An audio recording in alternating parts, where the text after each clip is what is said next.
Subtle results, still you, but with fewer lines. Botox Cosmetic, out of botulinum toxin A, is a prescription medicine used to temporarily make moderate to severe frown lines, crow's feet, and forehead lines look better in adults. Effects of Botox Cosmetic may spread hours to weeks after injection, causing serious symptoms. Alert your doctor right away as difficulty swallowing, speaking, breathing, eye problems, or muscle weakness may be a sign of a life-threatening condition. Patients with these conditions before injection are at highest risk. Don't receive Botox Cosmetic if you have a skin infection. Side effects may include allergic reactions, injection site pain, headache, eyebrow and eyelid drooping, and eyelid swelling. Allergic reactions can include rash, welts, asthma symptoms, and dizziness. Tell your doctor about medical history, muscle or nerve conditions including ALS or Lou Gehrig's disease, myasthenia gravis, or Lambert-Eaton syndrome, and medications, including botulinum toxins, as these may increase the risk of serious side effects. For full safety information, visit BotoxCosmetic.com or call 877-351-0300. See for yourself at BotoxCosmetic.com. Hey, what's up? It's Wanda Sykes. I'm here to remind you about something super important, getting your breast screened. Because trust me, your breast health should be a priority. Early detection for breast cancer can change the game, which is why you should visit yourattentionplease.com to learn more. And do me a favor, if you've already had a breast cancer screening, remind your friends and family to visit yourattentionplease.com too. We gotta look out for our girls. Get ready for Netflix's gripping new medical drama, Pulse. Set in a cutting-edge Miami trauma center, third-year resident Dr. Danny Sims is unexpectedly thrust into a promotion when beloved chief resident Dr. Xander Phillips gets suspended. Then, with the emotional and physical stakes at their highest, a storm will push the hospital and its residents to their limits. Witness how life can change in a heartbeat when you're operating under pressure. Watch Pulse April 3rd, only on Netflix.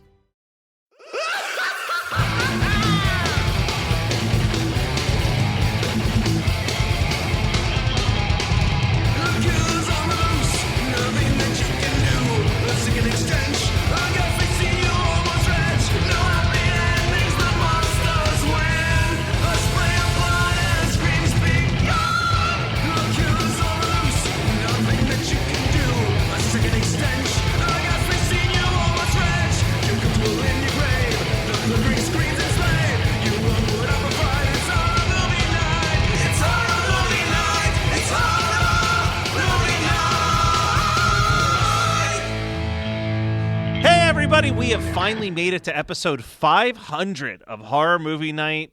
What? Everyone said it couldn't be done. Here we are, proving them wrong. 10 years into this podcast. Time and time again. For our 10-year anniversary. We're doing anniversaries. We're just talking about movies that have anniversaries all year round. And it's been mostly guest-free until today. Because we do have to celebrate. Oh, you guys popping cans already? Wait. Should we tell them what we're discussing? They probably can tell from the title of the episode. Troll 2! Does anybody go in blind to this? Who knows? You never know. We really don't know what our listeners do. You have to go through a bunch of steps to get to the episode, but I do wonder if there's a way that somebody could just listen blind. I would love that. But yeah, Troll 2 for 500. Could you imagine that was the one we were going to pick an anniversary movie, which needed to be a big one, on 500, which needed to be a big one. And it's fucking Troll 2. I'm so happy. What do you got, Scott? Okay, well, actually, I have two things because I got to do it big for the little ones. But first of all, this is an this is a pro-meat movie, which, me as the resident veggie, I had to somehow rep. And so we have Jägermeister because it's a green bottle and it's the Huntmaster. So this is what you would do. Yep, beautiful. If you didn't eat vegetables. I'm so sorry. And then, no, actually, I love Jaeger. I just don't love it right now. And then, so this was Megan's idea. I was like, okay, so we're doing Troll 2, but it's actually, there are no trolls. They're just goblins. And she was like, what? And I said, yeah, it was originally called Goblins, and they just changed the name to Troll 2 to, go off of the popularity of Troll. Cash in on the smash hit that was Troll from 1980s. Yeah. And so she was like, well, what about a little buddy? Which is like just a tiny little. It's a little lager by Hopewell. I mean, I don't really like lagers, but he's so small. But it's a little one. It's a little guy. You had a shot and a beer, and I'm focused a little bit more on episode 500, which is Achievement Day by Tox Brewing. So happy and 500. Tox, we love some and we Tox do love on Tox. this show, and they're pretty green. It feels very toxic-y. But not only is it Troll 2 an anniversary, but it's episode 500. Matt, you had to do it bigger and better than ever. That's right. So we've got a guest this week, a guy who at this point has been hosting a brand new show on Geekscape for a couple of weeks now.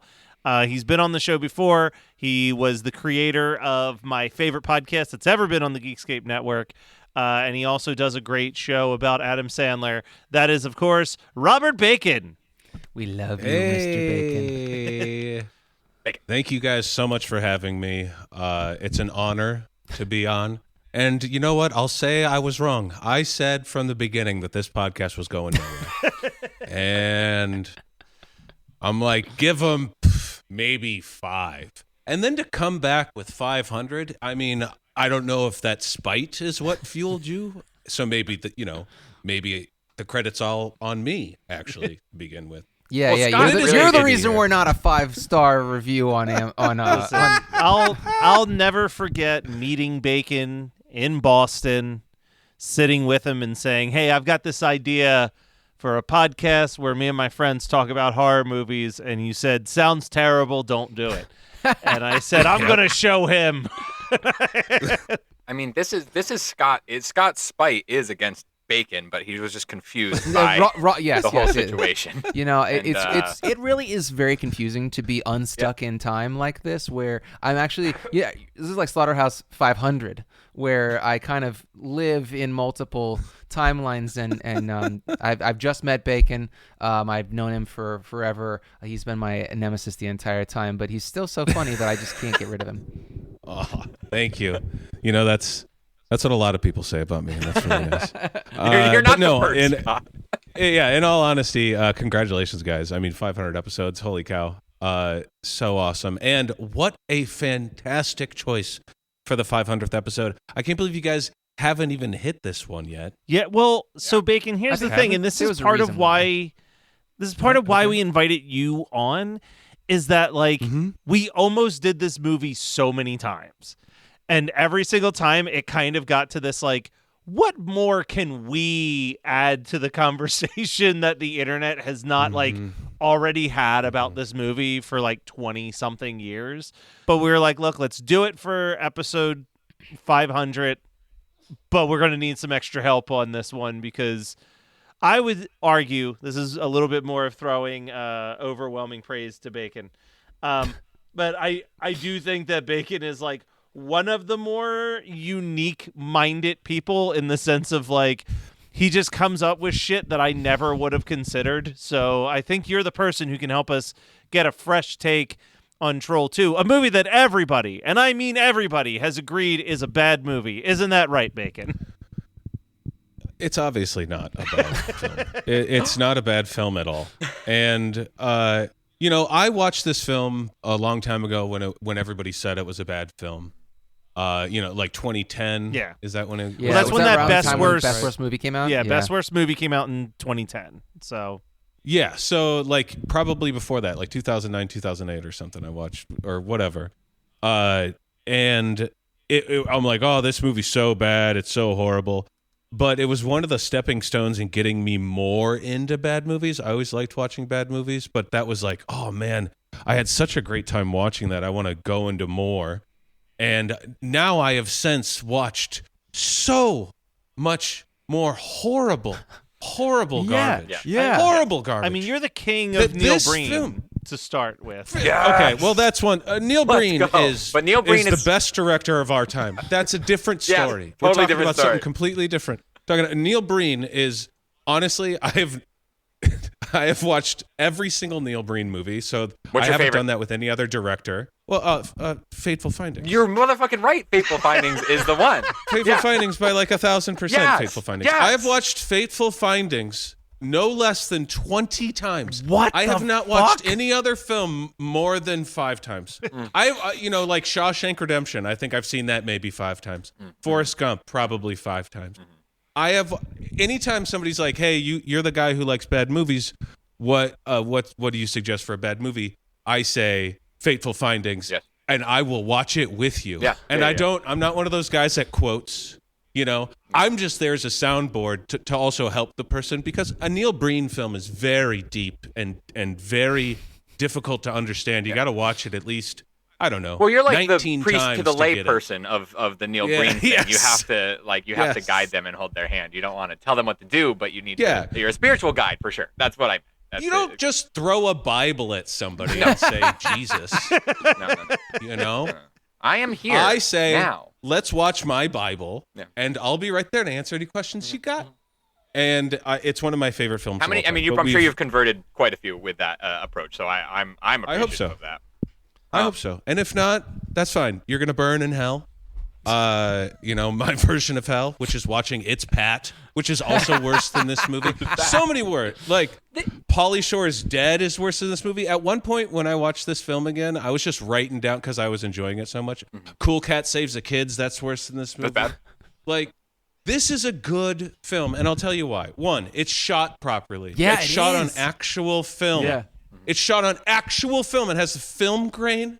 It looks beautiful. The lighting is good.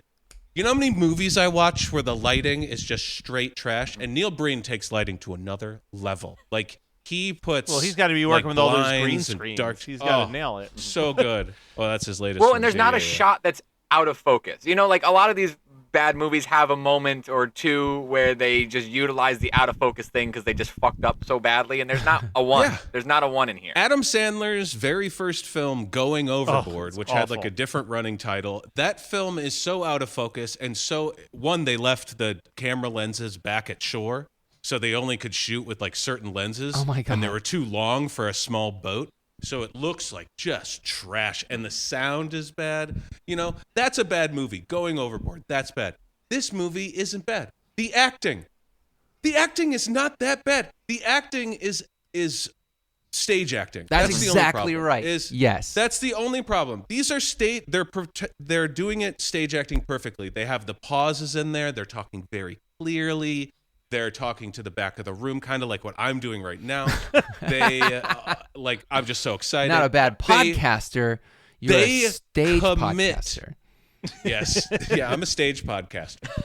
They commit. Only live. These people are committing to this script. For real. And this script is wonky, but wonky in its own language. Again, so, okay, it's a weird script, but at least it stays within its own guidelines and lines. Again, I watch other films where the writing seems to sway and turn and just take left turns out of nowhere. A lot of films that are like newer, that a lot of people like, the writing is so bad. This, it's in its own world. And I would even argue that it is Shakespearean in a way. Okay, you're pushing it a little too far from my taste, but I'm No, hold listening. on. No, I can prove it. I need to know what I this can thought prove process it. I is do just here. want to give a quick shout out because we did about a month ago we did lose the writer of Troll 2. So Yes, we just did. Yes. a quick Oh my honoring of Rosella Drudy, Drudy. Sorry, I didn't need to do that at all. I'm a bad Italian for doing any of that. But yes, we did lose her. We still got who also was Fragasso the though, writer right? of Zombie 3. We still got, yeah, for sure. Fragasso is still around. Who is credited he's younger as than my mom.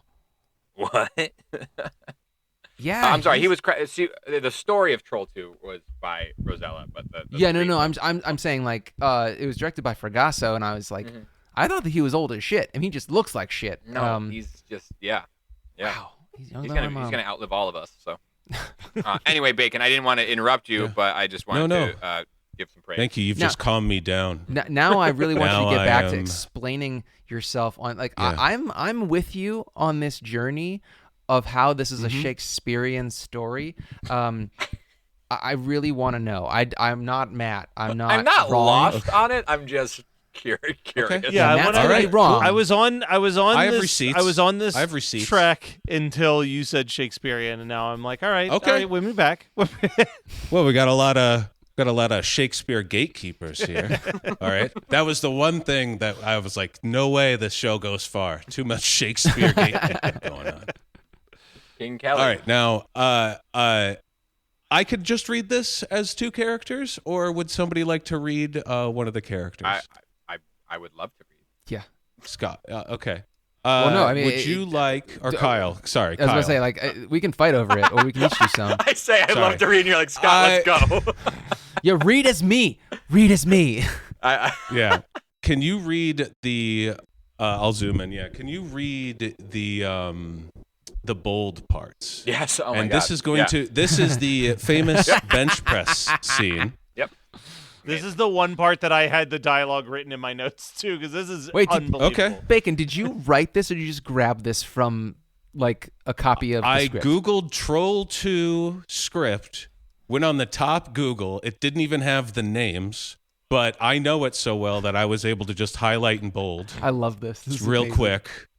I didn't have a bunch of time to do this. I've been working on Internet Supreme Court. We'll get to that later. But I did make it in Courier New. I made it a proper script. Now, Kyle. Yes. I would like you to remember what I said about this being Shakespearean. Yeah, So yeah. one, you're in your head. I'm a stage actor. Mm-hmm. I'm a boy. Yep. Okay. Deep down, I'm a little confused about my sexuality. Okay. I have this girl. She's beautiful. I should love this girl. I should love to be with her. But I do want to hang out with my friends all the time for some reason. Yeah. Your boys. But that's fine, because what I want to do, what society's telling me, what everyone's telling me is I should go hang out with this girl. And then I'm the girl who is really gung-ho about this and really wants to go and is really excited about having her sexual awakening and has a boyfriend that she loves enough to be with. But he's just not committing, and he's so flaky. And why is he always with his friends? Yeah. So just to set this up. Yeah. All right. Appreciate that. So, Good direction. Elliot, what kind of idiotic joke is this? You scared the shit out of me. I'm the victim of a nocturnal rapture. I have to release my lowest instincts with a woman. Release your instincts in the bathroom. Are you trying to turn me into a homo? Ugh. Well, it wouldn't be too hard. If my father discovers you're here, he'll cut off your little nuts and eat them. He can't stand you. And you? I like you, but my family doesn't like you. They spend way too much time. They say that you spend way too much time with your friends. Oh, but I swear, I never see them. Oh, how long's this gonna take? We're sitting waiting. Why you want to come to Totino's Holler? Maybe some for some pizza, thank you. Oh, you shut the window on us. Do you see? What's wrong with having friends? Nothing. If you want to remain a virgin the rest of your life, you take them to bed with you? And I don't believe in group sex. Is your family going on vacation tomorrow? Yes. I'll come with you. Okay, I'll tell my father you're coming with us tomorrow. Where are we going? Nilbog, and this is great. This is really hidden in, some very important information that we need. A wonderful half-empty town. It's an exchange. A family from the country is coming here. We're going to live in their house. Oh, Elliot, it'll be wonderful. You and me in the woods. This time, we'll be able to be together for sure. And my boys? If you bring them, I never want to see you again. Okay. I'm going now, and I'll tell them. I'll see you tomorrow morning, 8 on the dot. Okay. Elliot? Yeah? Alone? Of course. I'll see you tomorrow morning. Finally. And seen. Thank you, Bacon. Thank you. That was a lot of fun. There's so much going on in this scene that, of course, it comes off. It's like it's written so. It's like, oh, that's weird. Why is that written like that? That's a little weird. But there's a lot of push and pull going on here. They're explaining a lot. They're explaining how the family. Now, do they explain this information again? Yeah, sure, they explain this information again. It's a complicated relationship, and she puts a lot out on the table. She's not interested in group sex. She's only interested in him. This is with her family. Nilbog sounds incredible. There's a lot And she's going like, on. we will go fuck in the woods if you come by yourself. And what does he do? He finds an RV and brings his 3 best buds. And they not tell sleep in them. the same bed, which is wild. Like, there's a part where the one guy is... I know we're skipping ahead for a sec here, but, like, there's one scene where the guy is like, there's no food in the camper. Didn't any of you guys, like, get any food? And they're like, just the boyfriend and one of his buddies are literally laying shirtless under the same cover in a twin bed in the RV. And I found that odd. But now that Bacon has opened my eyes, these men, there's a bunch of dudes. It's very Roman. This guy, first of all, this teenage child, how has old are they supposed to be? Girl, High school? High school, Yeah, I for assume. Okay. Anyway, he has a girlfriend that is down and wants to go. And instead of going with her and her family, he's torn somehow. Yeah.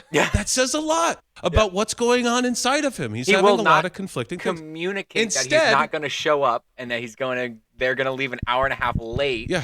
And he's just going to follow them in an RV still. So it's like he's still following them in an RV He late. wants to do He's something. trying to have his cake and eat it too. Crazy. Do you understand? Something in He's the like, woods oh, in I don't want to Nilbog." break up with you. We're coming. I'm coming. I'm going to be there.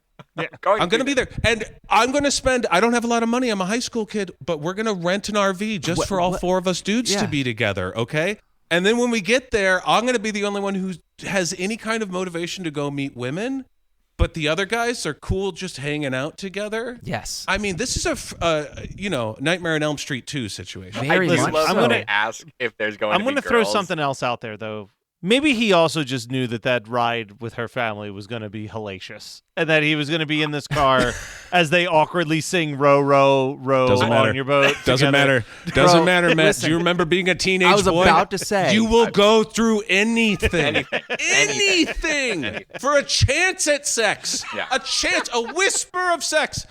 This woman has said, come with me with my family on vacation, and we are going to Pound Town. And he's like, maybe Just I outside can, of Nilbog. RV with a bunch of my friends. It's obvious. The writing is telling us, you guys. It's Shakespearean. You haven't even seen it. I also just, as you were doing that scene, it highlighted one of my favorite lines in the entire movie, which is just the chaos of like him being like, "What's wrong with having friends?"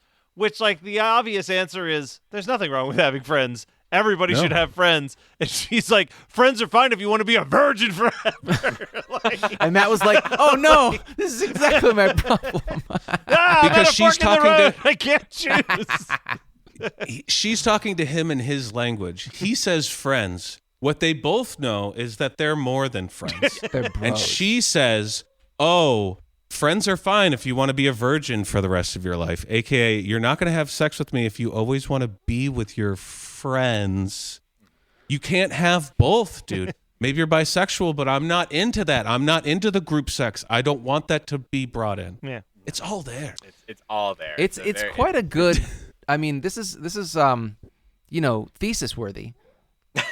I believe so. Bacon, I think This you is need to my write dissertation. This. Yeah, this is your dissertation. I want to just jump back real quick to this being a complete gateway movie for bad movies, because I understand exactly what you're Okay, what you're saying. I We think can get that away from this, It's yeah. an approach to a way for people who may not be as well versed or early on in anything, right? Like, this is a great way to be like, bad movies It's exist and they're palatable. fun. It's a palatable bad movie. Oh, yes, I think correct. that's what the Yeah. thesis of the documentary ends up actually being is like, can the worst film ever bring this much joy to the people who watch it? And the answer is no. Like the worst movie ever brings nothing but pain and hurt to everyone who sits and watches it. And it's, usually like a overly religious movie made by a company with ill intent. But even those, like, might have watched God's some Not Dead is a horrible movie. But if you're watching it with a group of people, it can be hilarious with how misguided it is at what its mission. And I think that's what the joy of Troll 2 is that, like you said, this isn't the worst anything. At its core, the entire movie is a lost in translation film. It's that divide where you had a director who barely speaks English directing a bunch of English people or American people who barely speak Italian. and like found this weird middle ground where there's like a fantasy I gotta argue language with you about happening. that, Matt. I truly don't. This is what's crazy to me.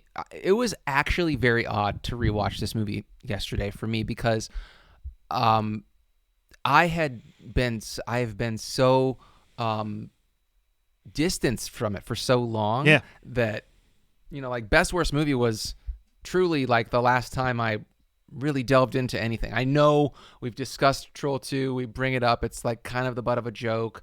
I don't know what has changed in me in the time since I gave this the good old college try before. Scott, it's because we watched 499 other movies. That's what I was about to say. This movie is definitely not the worst movie even we have watched. And we've watched some truly hellacious bullshit.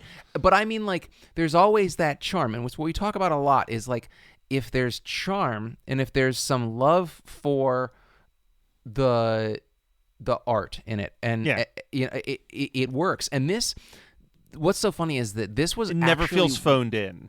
It doesn't, but it also feels like everybody had fun making it, and I watched this alone. Like, I know that kind of what you're saying, Matt, is like even a bad movie can be fun in a group of people. I would say this movie is more fun to watch alone than the vast majority of the stuff that we normally do. Like, I had such a good time watching this. I laughed with myself. I mean, like, listeners know that I don't watch these with other people because I'm taking notes and things like that. But, like, this movie works just as well alone because it is engrossing. It's an hour and 31 minutes or whatever. It is so silly but, like, if you were... There are not many movies that are like that. I know, and we've discussed a lot of movies that have bad run times or like they lose steam middle of the way through. This movie doesn't actually lose steam, which is wild to me. But the thing that I really want to hone in on right now is that this movie with a big budget, or like let's just say with a, if this movie was remade by Neon right now. Or like not even remade, but if they took the concept of this movie and had made something that had practical effects now, it would be so insane. Like if you took the same story beats and obviously you rewrite the dialogue so that it's not. I agree, Matt, that some of this is very much like I get what they're trying to say, but they're saying it in an odd way. But I think that Bacon's argument that their stage acting is really what makes more sense. So if this movie was remade or made with the same concept and they made it like the guy turning into a tree and like, there's blood underneath his like bark mouth face, like there's horror here. And there's body horror, there's fear of being eaten. There's fear of the country. There's fear of old ways of life. There's also fear of like there's distrust of the city folk. There are a lot of these really interesting concepts that huge family drama. Sense. Like, but I also think and the flip is like you could. Like, I get what you're saying, Scott, and I agree with you, but my reverse of that is, like, you could never remake this movie because this is, I think, the other big thing about those bad movies that aren't actually as bad as people say they are because they're so enjoyable to watch is this is, like, lightning in a bottle. Agreed. In the sense of, like, yes, there is this dialogue that has been written in Italian, translated to English, and no one, like, took the time to sit there and, like, pad out the pacing of the words, and you've got the stage acting, but like what it ends up doing is like the whole movie from the very beginning until the very end is just dream logic from step very one, much so. And you just buy into it, and like even to the point that like the ending of the movie doesn't make a ton of sense. Like it does and it doesn't.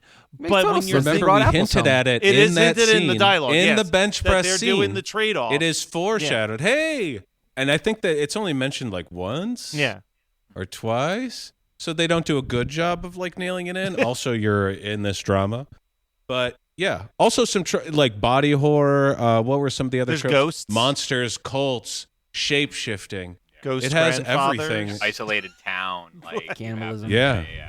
Which also relates. We also to haven't talked isolated towns. the relationship between the little boy and the grandfather Yeah, like and the little grief. boy dealing with death. Yeah. And not being able to get over all his wrapped in a grandfather's death. PG-13 movie. PG-13. Like, there's not a lot of like things that are elevating this to a thing that like you need it to be like not controversial, but like I'm forgetting the word, but like you don't need it to be provocative. Like there's nothing that is super provocative. When like, the witch popcorn turns hot, like it's so funny because it's almost vaudevillian in its like here's a little bit of skin, check out my garter, and it's still got some sex, but it's also very funny. And but it doesn't show a nipple. I don't think that they say fuck. You know, like they really it's great. But there's still that sex scene, the corn sex scene. I mean, that goes as hard as you can go. Yeah. I mean, hilarious. I'll put it up there with another PG-13 scene of Titanic where, Jack draws her. Draws and there's Rose. boobies in Titanic. I'd say this popcorn scene is equal. Yeah. You mentioned the relationship with the boy and the grandfather. Equal to the Titanic. We're fucking mad. I agree. How am I? I'm the one who like interested. completely I'm buys interested. into everything. I'm just like, Bacon yep, says. no Bacon nailed it. Yeah, no, I no love notes. That one I don't believe. That one was a joke. Okay. the moment of Who to dialogue trust. where it's like the exposition layered inside of exposition. Another classic line in this movie to me is the mom comforting him, and she goes, I know you were close with your father or your grandfather, but he died 6 months ago, and that was hard on you and your sister and your father and me, his daughter. Like, we have to establish what the lineage was. Like it's Again, I'm like very taking notes of the Shakespearean, I fucking think. family tree, you know. the biggest thing that I wrote down in my notes, and it was something that like this is probably in the double digits of me watching this movie. I've probably seen this movie at least 10 times. But this was the first time I was like, what the fuck are his friends watching in this van? Like, it's like a monkey with a rocket strapped to him. So I looked it up. Because they're not watching. They're not paying attention to what's on TV. Yeah, it's true. So it's a 1983 fantasy comedy from Italy called Grunt with an exclamation point. And the plot summary is a tribe of primitive men worship an egg, which when struck by lightning has acquired magical powers. A rival tribe succeeds in attempting to steal the egg. That's all that they've given me on IMDb for Grunt. Where does the monkey play into this? I'm assuming that was actually a Cameo. primitive man with the magic from the egg. But literally this movie's so obscure that if you type in Grunt exclamation point in Wikipedia and hit search, there's no page for it, but it does show up under the list of Grunt in media, and it just says film from 1983, scene in Troll 2. Now, okay, so how did Fragasso? What was the connection there? That's really I'm what we sure need that to was figure some. out. Those Italian directors, they're all buddies with each other. Or he was like, oh, I'm gonna really fuck him over and put it in my movie and not pay him. I'm gonna put the royalties. best scene of his movie in my masterpiece. But Can we talk? Speaking of a masterpiece scene, can we talk about like what Kyle, as the Patreon subscribers see, the Kyle's background? Oh yes, the child about to pee on the food, and Kyle in this, and in my shoulder. Yes. Wouldn't be the first This is time the that I I'd bite bother. my thumb at you. Yeah. Yes. You Remember when you had to learn, like in Shakespeare, they say, "Oh, I bite my thumb at you," and then the teacher, you'd be like, "What the heck does that mean? That sounds stupid. Yeah. I don't get it." And then the teacher's like, back in the day, that was like flipping somebody off, and they were like, "Oh, Yeah. so now we all have a secret way of saying flip you off. You just gave us this information." Thank you, Pete. So, I think you can't piss on hospitality. Yeah. And all, one of we, those you know, like terms. I like rest in peace. That T-shirt. Did we ever do that on a T-shirt? Or was that just on a sticker? I think we just did on a sticker, Bro, T-Public, Dashery. Yeah, throw that on our TV. Hell we're yeah. gonna talk about that shortly. I don't know who amongst you knows this. It may just be Scott, or it may be none of you. The very first real podcast I ever did was a show called The St. Mort Show. It is mostly completely wiped from the internet for a good reason. The first guest on the first episode of The St. Mort Show was George Hardy of Troll 2. I didn't know that. Mm-hmm. And I sat and talked to him for 20 minutes about the making of Troll 2. And at that point, he had the movie Ghost Jaws 2 Urban Shark was the next film that he was making. He's never stopped doing it part-time, you know? Yeah, like he just loves it. And yeah. But again, like you said, Bacon, like they dive into that in the documentary, but it is a bunch of stage actors. And the way that he delivers that whole speech leading up to the piss on hospitality, where he's just like, I've got to tighten my belt by one notch because I'm going to feel hunger pain. Is that a thing? First of all, is that a thing or is that just in this movie? That's just this movie. Never in my life have I said, I'm starving, let me tighten my belt. I think that's a thing from like the 50s or 60s, man. Like, I'm pretty sure that's a thing. Where, like, I don't know if it's true. Or from the 20s. Yeah. Right? I don't know. It's got to be from Great Fragasso's, from some Italian person on this film. It does seem very specific. Now, it must have come from somewhere. It just feels a little niche or notch. It feels a little niche because I think that, like, it had to have been, like, a joke that, like, somebody's grandfather's made. You know what I mean? So it's like, it's not something my grandpa. I think it's just I think it was old at the time, and now more time has passed, so it's even older. And so the fact now we that don't it's even been know put into a thing that, like, you can be like, do people fucking save that? You know, it's like, it's almost put in there. They like, do in a hoping that Shakespearean horror film from 1990. See? And I think that there's one more scene. buying If we didn't mention the iconic line delivery, yes, people would call a foul, but we have to talk about the line that is like among the most viewed movie movie moments in YouTube history, which is of course the delivery of "Oh my God." I had to describe what this I can't coworkers. This I can't like, you know, defend. You know what? I can defend it. I will defend it, and let me give you the alley-oop here, bud. It's because he does it with a fly on his forehead. And it's a horsefly and it's biting him, and it turned into like, exactly. See? And no, he did I not can break. blame the he editor. did not break. It wasn't a good delivery, but he did not break. Oh my God! I don't blame the actor on this one. That's what he was probably directed to do. Yes. That really long thing. I blame the director and the editor. You could edit that out and shorten it down and cut that in a different way. Or hilariously cut it fault. before he finishes the word God to the next scene. Oh, that's much better.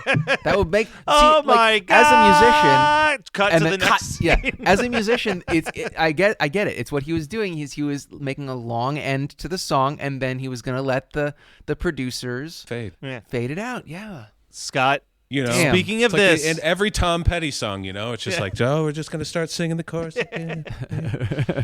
Scott, we've talked. We haven't brought this up for a while. And Bacon, I don't know if you know this, but I've been pitching Scott on this concept for a really long time because Scott is an extremely talented heavy metal musician, and he has like a nice little studio setup, and I've had this dream of him to make a concept album that has 0 lyrics. It's just movie clips into a breakdown. Yeah. And like now 18, the idea 18 songs. and now the idea of like they're eating her and then they're going to eat me. Oh my God. And as he's holding the God, the breakdown starts to happen with the God still going underneath. God. Oh my God! Go.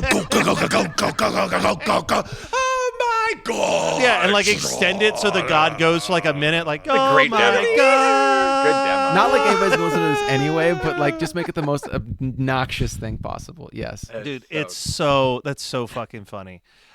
Where's your God now? They're gonna eat her. So I'm actually now doing an EDM song. Yeah, I was about to say.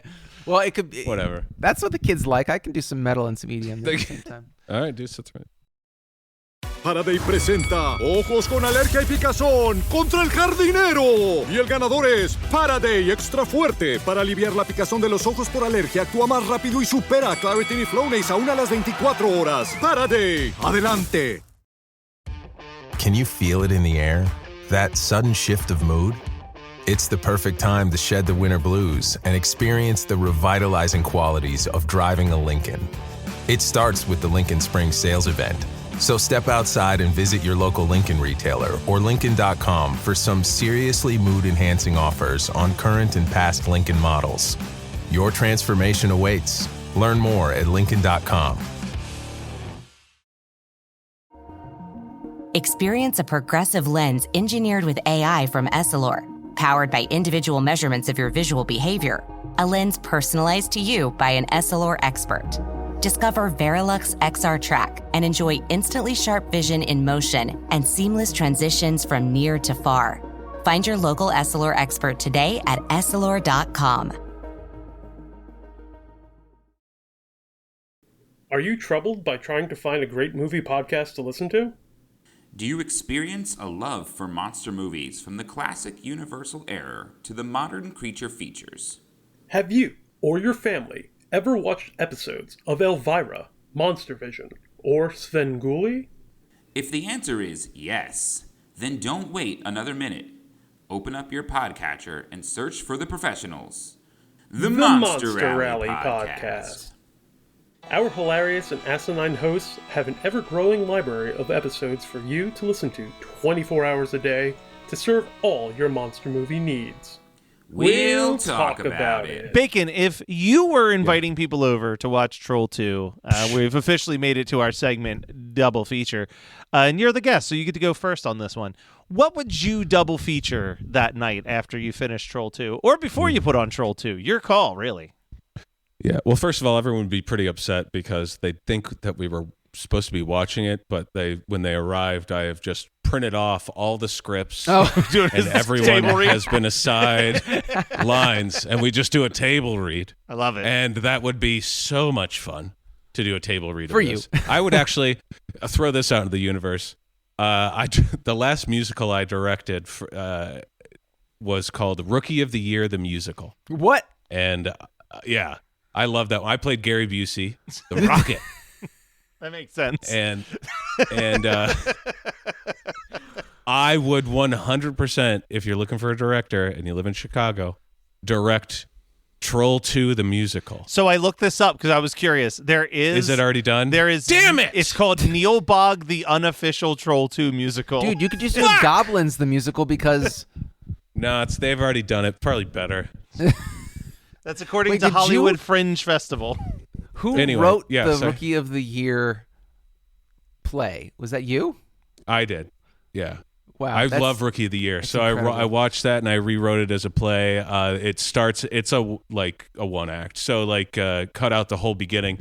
The whole opening song is just actually setting the stage, and it ends with oh my God, the main character.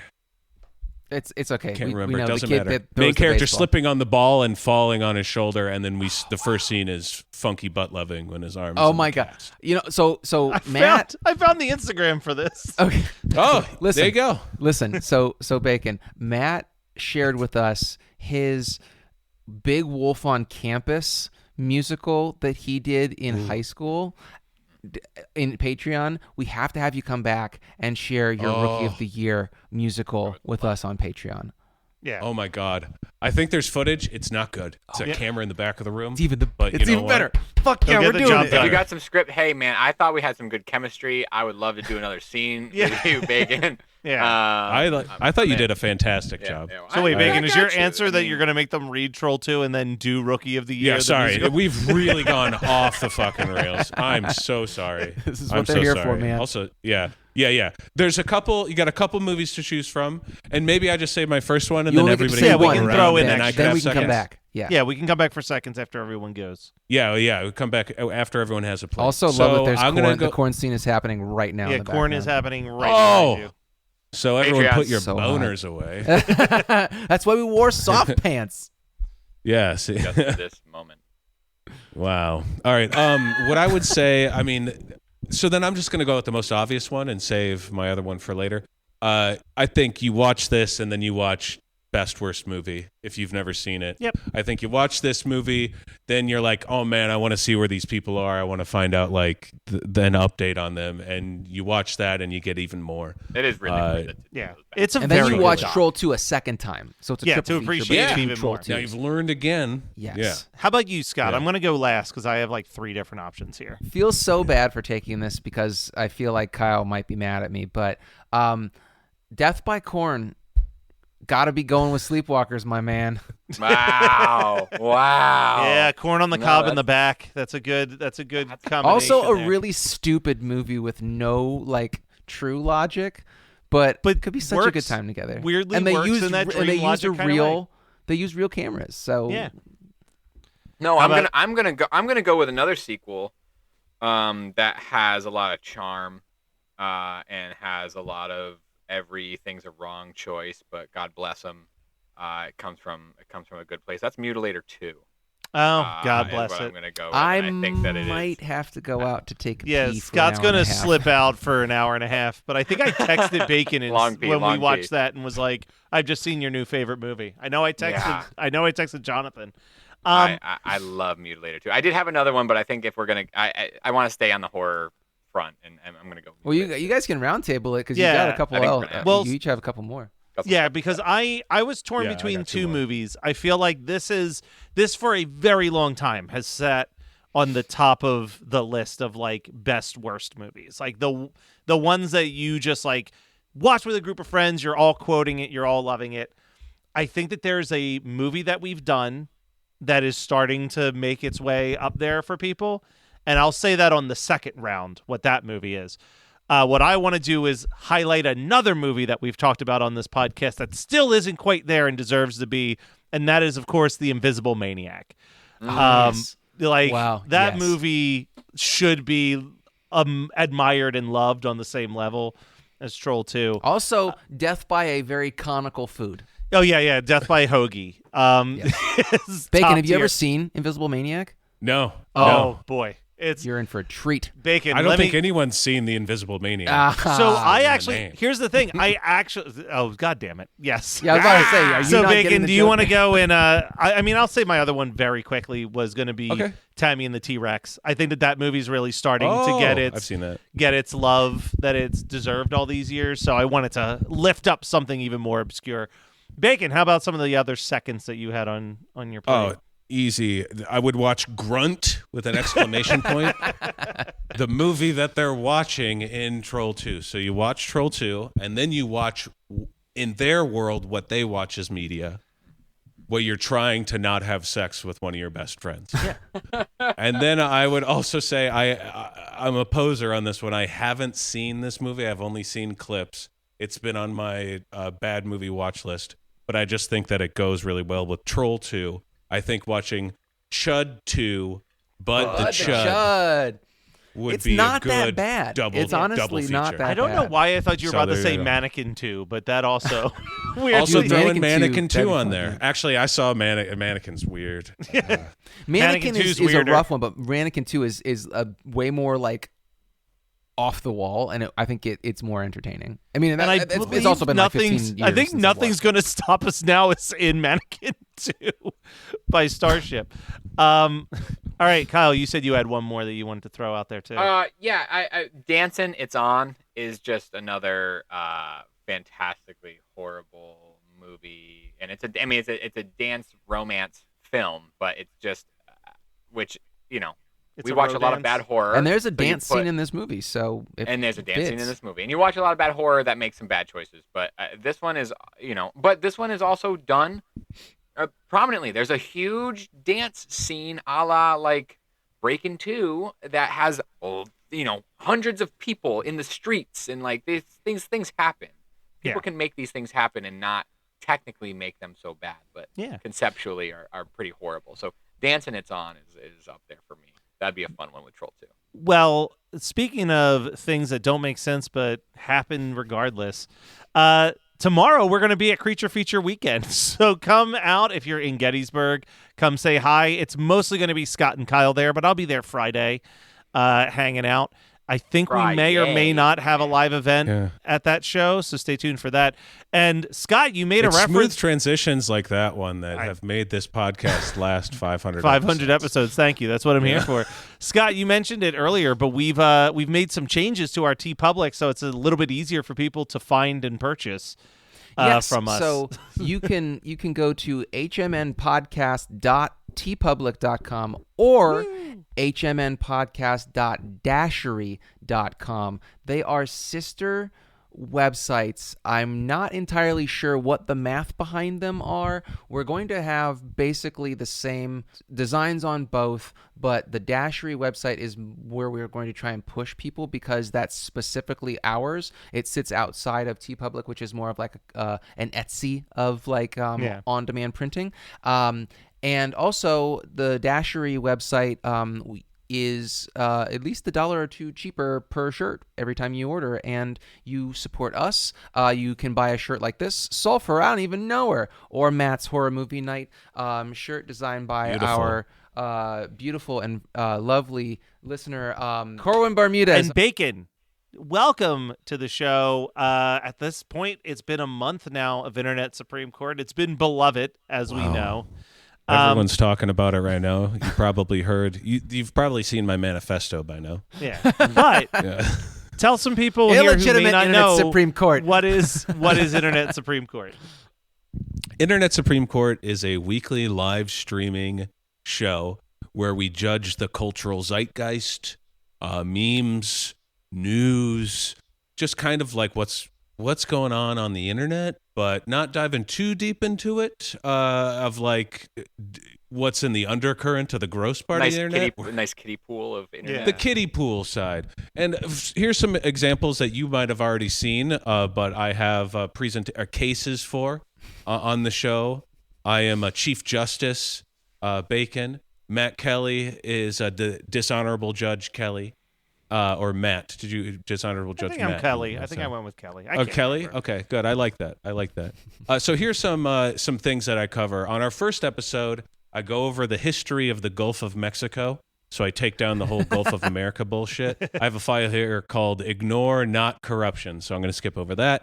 Let's see here. A meme, the Mad Men meme, I Don't Think About You at All. I dive into that. All-time favorite so for me. At this point, it's already been out, so I'll just go ahead and say, in that show, if you actually watch the show, Donald Draper, the guy who says, I don't think about you at all, he does think about him that episode. He ultra thinks about him. That's the whole point of that scene. So it kind of goes against what the meme says, so that's kind of interesting. I talk about Leroy Jenkins. I talk about Pepe the Frog. And I talk about the rise and fall of William Hung. And for Pepe, sorry, go ahead. No, I miss him. I miss William Hung. William Hung is still alive, just so you know. But his relevance. His relevance. He's kind of fallen a little bit on hard times. You have to watch Internet Supreme Court to find out exactly why. I also do my research for like Pepe. I bought the original comic book that Pepe shows up in Boys Club, and you can see all my notes through here. So we're gonna have cases that we present. You in the chat are going to be the jury, but just like the real Supreme Court, we don't have to listen to you. Yeah, and just like the real Supreme Court, we are extremely corrupt. So I'm just going to let you right know. The show starts with me reading ads, and you could buy my opinion. Just so you know, I am very cheap. You just need a Winnebago, right? I just need enough money to get away from my pregnant wife and get away with some of the dudes, in a Winnebago, and just have a dude's weekend. Yeah. Nice Nilbog trip. Girls, why didn't I double feature Troll 2? Beds. God, Troll 2 and fucking Dude Bro Party Massacre 3. That would be the correct would have been a great double feature. Yeah, I mean, listen, even some of the other Geekscape podcasters have already thrown their names in the ring as wanting to start lobbying to the Internet Supreme Court. Yeah, I'll sell my forehead space on the show for like $5. Like I'll take the money. So that is every Thursday at 7 p.m. Eastern Standard on basically all of the Geekscape socials, as well as an Internet Supreme Court Twitch page. Or YouTube. or YouTube. Sorry. Yeah. Go to internetsupremecourt.com for all the information and all the corruption. All the corruption. And you know what, guys? We're gonna bypass the part of the show where we usually talk about what we've been watching. But I did throw a quick assignment to Scott and Kyle, which was just between episodes 451, which was my dog ate my homework. Oh no, that was King Kong versus Godzilla. Up until now, Troll 2. Was there a movie that we discussed in that block of 50 that was a first-time watch that has now become like a low-key favorite? As you two both are looking around for an answer to this question, wrote this shit down. I'll just mention that mine. They don't know. I went with the people who are not on Patreon don't know. Well, I'll explain. Everyone's reaching off screen trying to grab things. I went with very frantically. Everyone's sweaty, panicked. I don't know I'm why. not sweaty. I'm moisturized, man. Nobody. Oh no. Scott is taking off his pants. My and he's wife yelled from the jerking other room. off in the That's room. right.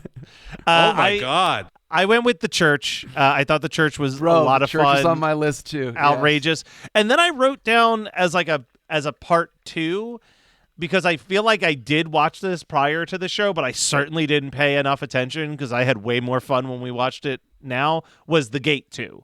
Definitely was a better time watching it for this podcast. It was more fun the this first time I watched too, it. but I've seen it enough times I can't count it. But Strangers Pray at Night, super fun, surprising. Devilfish was so good, so worth waiting to try and find a good copy of that. And Night Angel.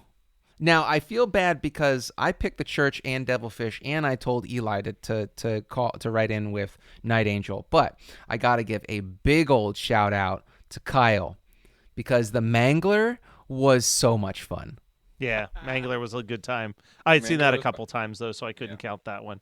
How about you, Kyle? Yeah, I mean, I had never seen Fright Night Part 2, and that was just a joy. And I think that I really enjoyed, our conversation with Tommy Lee Wallace to sort of like help fill that in. Forbidden World was quite a treat. It's just totally right up my alley, and it was and then Ghost. These are 2 listener submitted, but I also appreciate those. Ghost Watch.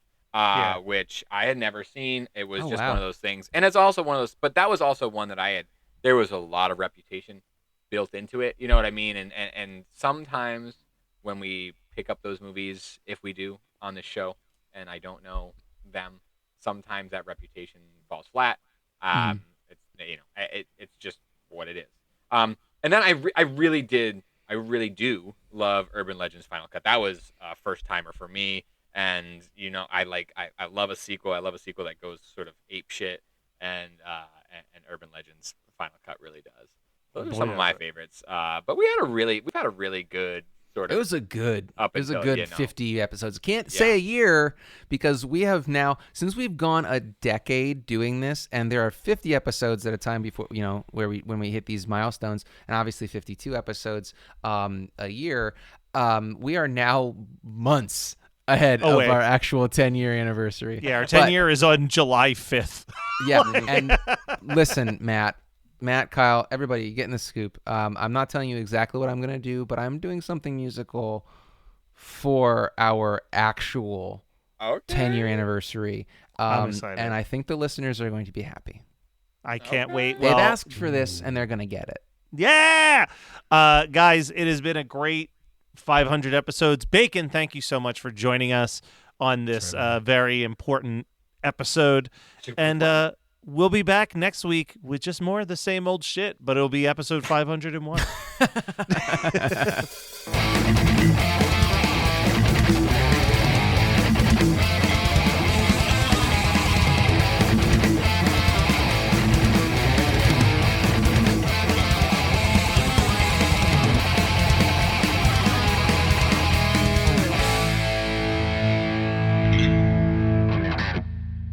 Today, the beverage aisle looks a lot different than it used to. America's beverage companies are working together.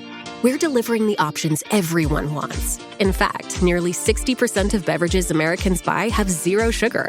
You'll find more variety than ever, including more of your favorites, now available with zero sugar.